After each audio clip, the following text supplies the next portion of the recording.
We're not doing resolutions this year, we're doing reflection.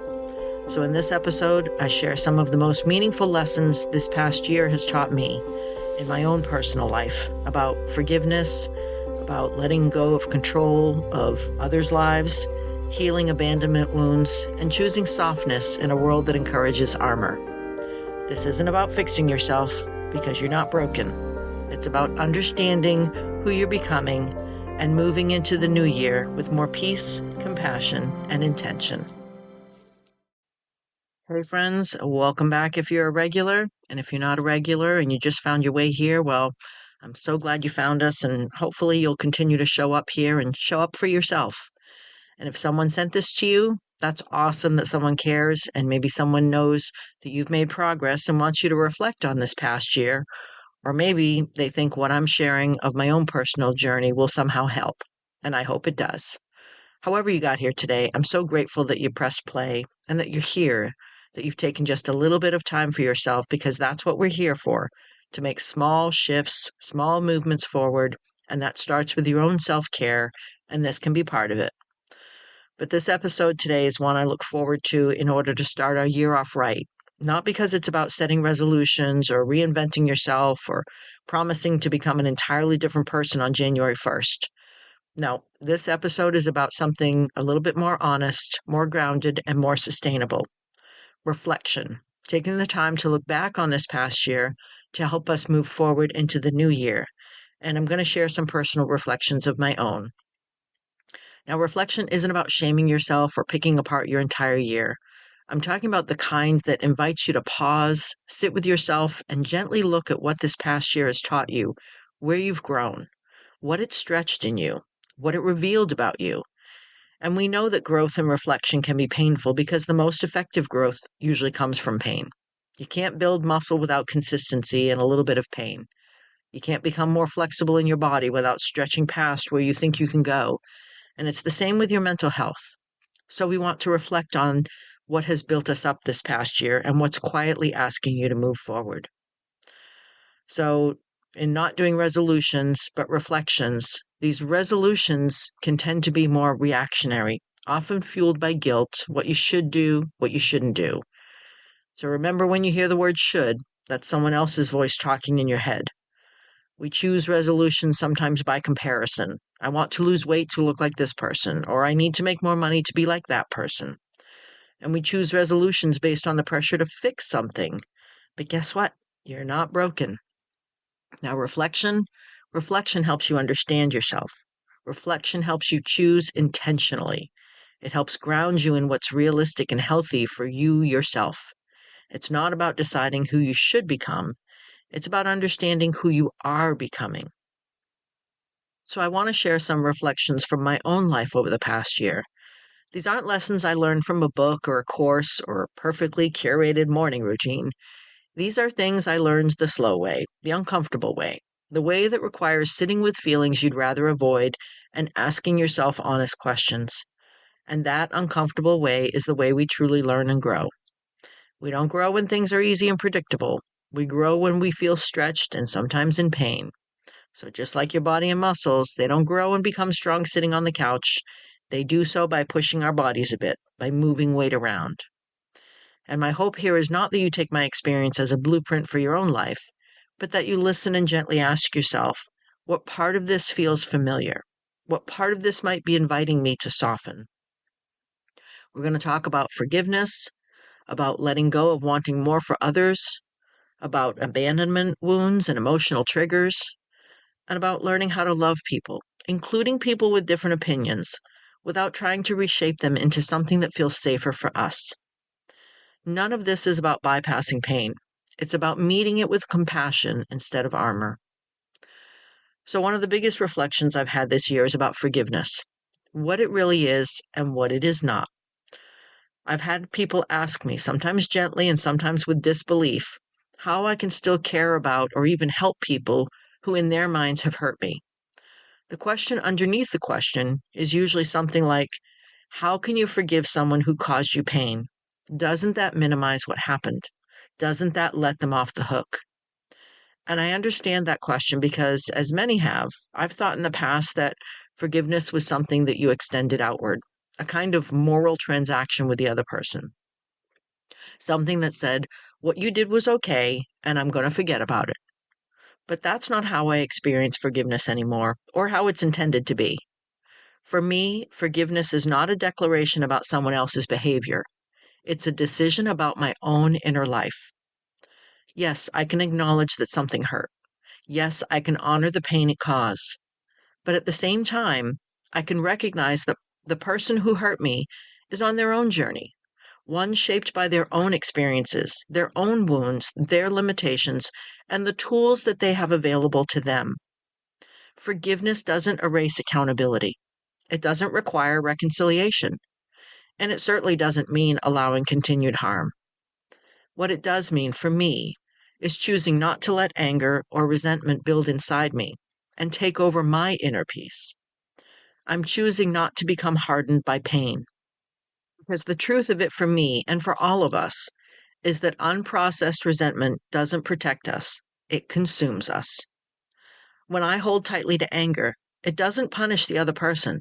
It lives in my body. It tightens my chest. It colors my thinking. It narrows my capacity to show up as the caring, open-hearted person I want to be. Forgiveness, in this sense, is self-preservation. It's choosing peace over prolonged suffering. I can still be a caring person. I can still offer assistance when it feels aligned to what I can offer in a healthy way. I can still act with kindness, not because someone deserves it, but because kindness is who I want to be. Forgiveness allows me to stay soft in a world that often rewards hardness. And that to me is not weakness. It's strength coming from my core, from my heart, to remain in the way that I'm becoming, the way I choose to move forward. Another reflection that's been transformative for me is learning to let go of wanting more for other people. And this kind of goes hand in hand with the forgiveness part. And this one is tricky because it hides inside love. We want the best for the people we care about. We want to spare them pain, and we don't want them to go through anything hard. We want to protect them from mistakes that we've already made.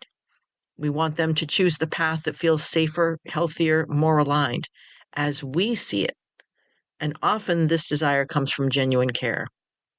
But I've come to realize that wanting more for someone can quietly turn into trying to live their life for them, and it's not your life to live.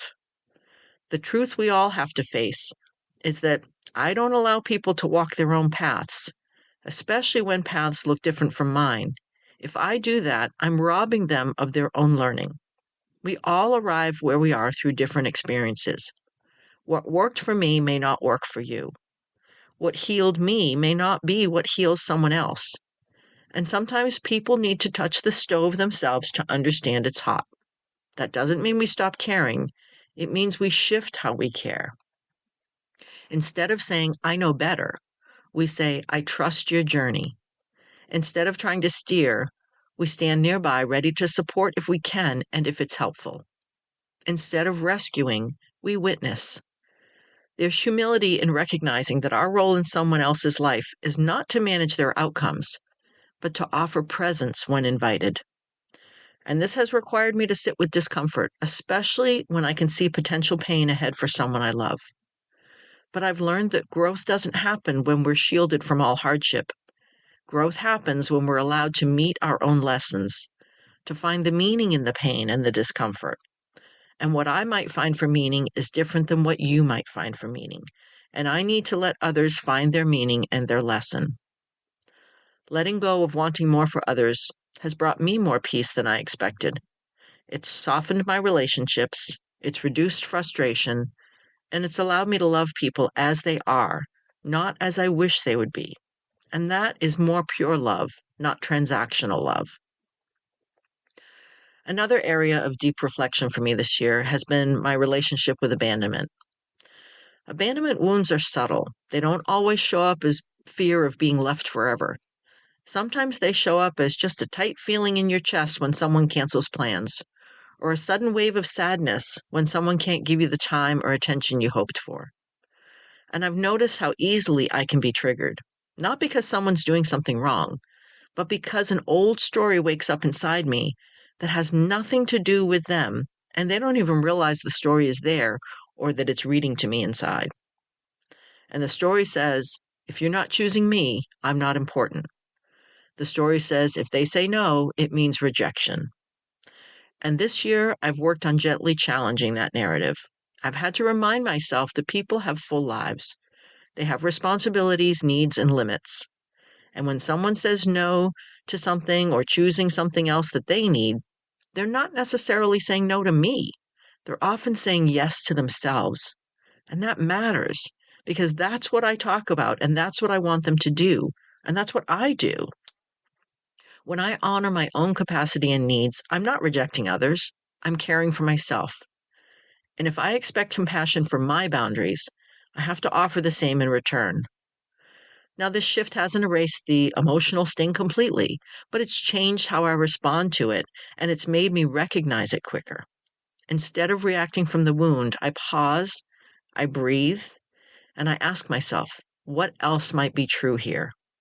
And ultimately, what's true is that I'm still loved. I am always loved, even when I'm not chosen in that exact moment.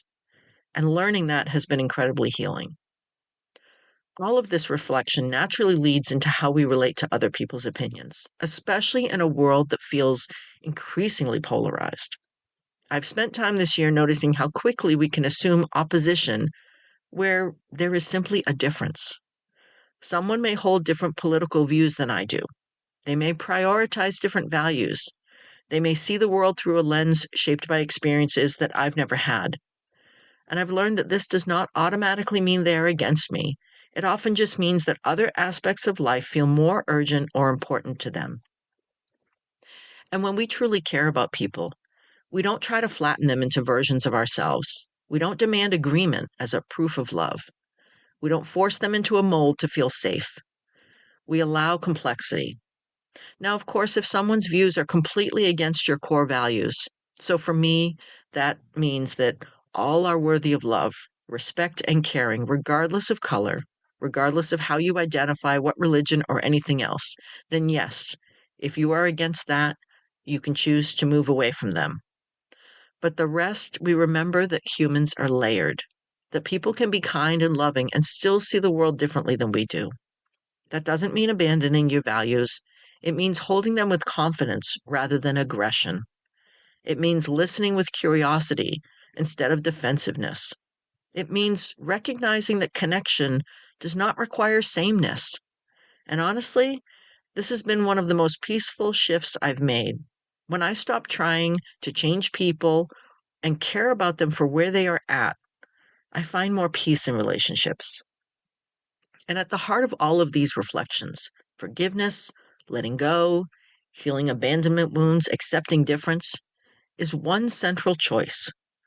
And it is a choice. Do I harden or do I soften?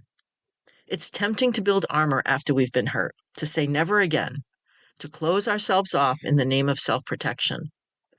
But armor doesn't just block pain, it blocks connection. And I, personally, don't want to live that way.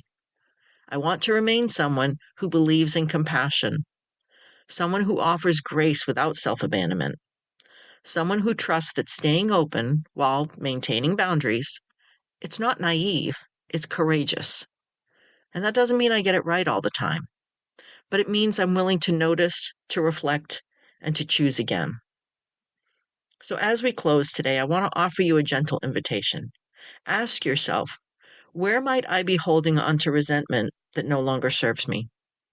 Where might I be trying to manage someone else's journey instead of trusting it? Where might an old wound be asking for reassurance rather than reaction? And where might I soften just a little without losing myself? You don't have to answer all of these at once, and you don't have to fix anything today. Just noticing it is enough. And I hope that my self-reflections over this past year helps you do your own self-reflection, and that we can all move forward into 2026 stronger and moving towards peace just a little bit more.